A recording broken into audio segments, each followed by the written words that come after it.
Hey, Mower Mike underneath the John Deere LA 145, and today we're going to talk about pinion gears. The way it works, this is the steering shaft coming down from the top of the mower, and then that pinion gear is on that steering shaft. And when you turn that steering shaft, it turns the pinion gear, turns the sector gear, which thus turns the drag links, which turns the front wheels.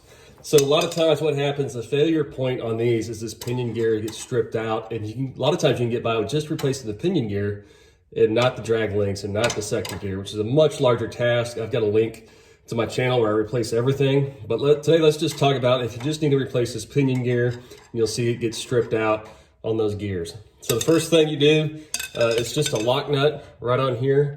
So that is a 3/4 inch lock nut. And you know my weird fetish for impact wrenches. So I've got the Nitro Cat here lubed up, and get her in reverse and just pop that sucker off.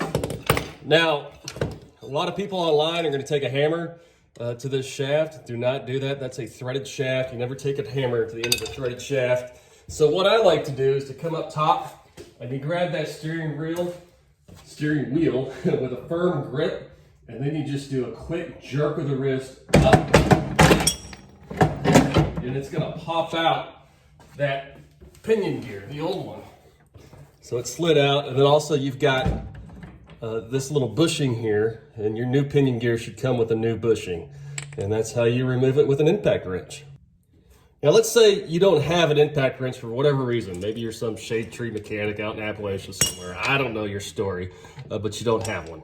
There is another option. What you can do two things. Either you can have somebody hold that steering wheel. Maybe you got a wife, significant other, brother or sister. Just hold it, and then you can get on there just with a regular, your 3/4, and just undo it that way. Or you can get a pair of pliers. I've got these obnoxiously large pliers. You just hang on to them with your channel locks, or a pipe wrench works great too.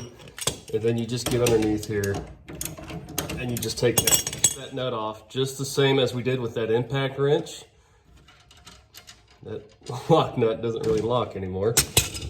And then you just grip the steering wheel again with that quick jerk, and there you go. All right, now it's time to install the new pinion gear. First step before you do anything, make sure the wheels are straight and make sure your steering wheel is pointed straight. You don't want that steering wheel half cocked to the side while you're mowing straight. You just look like a moron that way. So once you get everything straight, you take your new bushing, which should have came with your new pinion gear. It just pops up in there. You'll feel it slide in. Then you take your new pinion gear, which is going to be larger on one side. Of course, the large side goes over that shaft, and you just got to kind of wiggle it just a little bit to get it lined up with that sector gear. And then you take your lock nut and you just thread it back on there. It's just a real easy operation. And then if you're like me, you take your impact wrench and zip her back on. All right. Now, if you don't have the impact wrench, you still can install this just the same as we took it off with your big RS pliers. And there you go. You've got a new pinion gear on straight, and hopefully it helps your mowing. Anyways, hope this helps.